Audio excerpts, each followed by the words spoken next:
Ontraport is great at keeping track of your audience. You can follow someone's whole experience from their first click to their first purchase and way beyond that.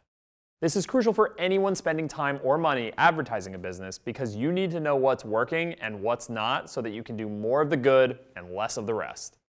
But tracking is more than just marketing attribution. When you know who specifically is visiting your website, you can use Ontraport pages to personalize your site for each visitor.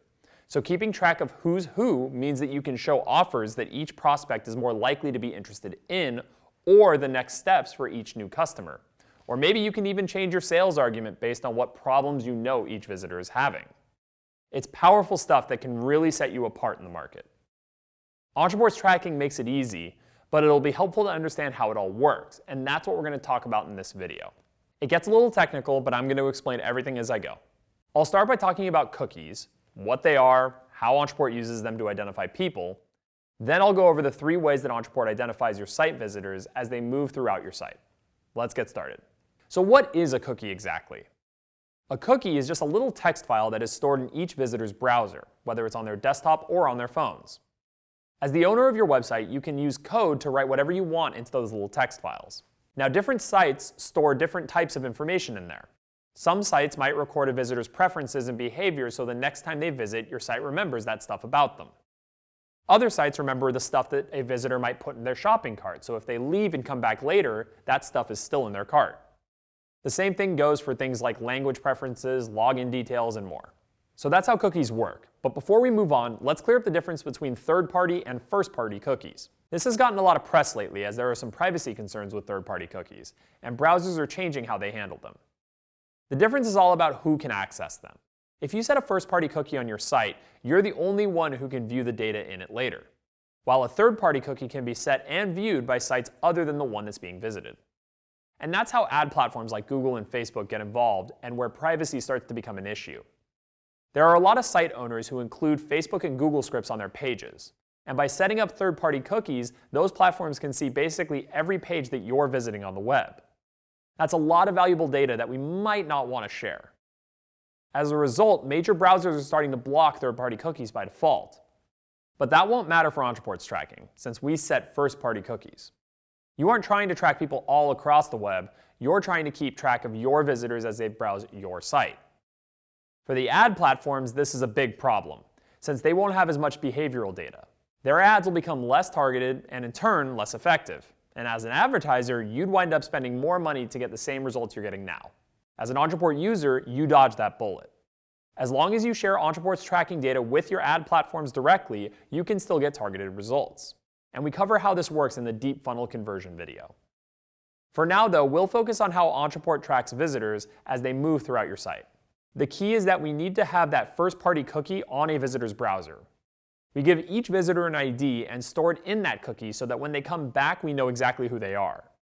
The catch is that people use different browsers, say their laptop and their phone, and we want to get each device they use cookied with their ID. So understanding how that happens is helpful. There are 2 basic things you need to have in place in order to make sure we can track things for you. First, you need to use Ontraport's forms to capture leads and sales. Any of the 3 form builders will work. And additionally, you need our tracking scripts on every page of your site. These work together to identify the people on your site. Using Ontraport pages takes care of both of those things automatically. Forms and tracking scripts are built right in. Okay, let's look a little closer to see how Ontraport's tracking works, and let's imagine someone visiting your site for the first time. Let's call her Monica. The first time Monica comes to your site, she won't have Ontraport's tracking cookies yet, and that makes her an anonymous visitor. We just don't know who she is. Right away, Ontraport adds a cookie to her browser with an ID and some important information. First, it has the UTM variables from the URL that Monica visited. Without this saved in Monica's cookie, you're likely to lose track of her later on. For example, let's say Monica clicks on one of your ads and doesn't fill out the form on the first page she visits. When she moves to another page, most systems will start to lose track of that UTM source tracking. Ontraport avoids this by capturing Monica's data as soon as she hits that site, even if she never fills out a form. So now your site will recognize Monica next time she visits. You'll also be able to see everywhere Monica has been on your site because we store every page visit in that cookie. When she does fill out a form, we'll grab all that history and put it into her record for you, so you can see what pages she visited even before she was a contact. If Monica came from Facebook or Google, She'll also bring over a couple of ID numbers from those platforms, and those will end up in your cookie and can be really helpful later on. But again, we're going to cover this in more detail in the deep funnel conversion tracking video. Finally, if you're using Ontraport's partner program, you might also see a referrer ID in Monica's cookie. That'll let you know which partner sent her your way. So Monica's cookie will now show you an ID number so we know who she is, UTM variables, page visits, Facebook or Google IDs, and maybe a referrer ID. All that information hangs out in Monica's browser until one of two things happens. The first is that Monica clears her cookies. Now this isn't too common with the first-party cookies, but it can happen. If her cookie disappears, then the next time she visits, she'll be anonymous again. The other time cookies get cleared is when Monica fills out an Ontraport form, and that's when things start to get exciting. First, of course, Ontraport creates a contact record for Monica. Then we take all that information from her cookie and we drop it into her new contact record. After that, all that's left in Monica's cookie is a unique Ontraport ID so that we can easily recognize her next time she visits. As long as she has that cookie, we'll continue to track each page she visits and store it in her contact log. At this point, Ontraport considers Monica an identified visitor. And now you can begin to personalize your Ontraport pages to match her interests. We try to keep everyone in this identified status since it opens up a lot more options on your end. So if they delete their cookies for some reason, we try to put them back.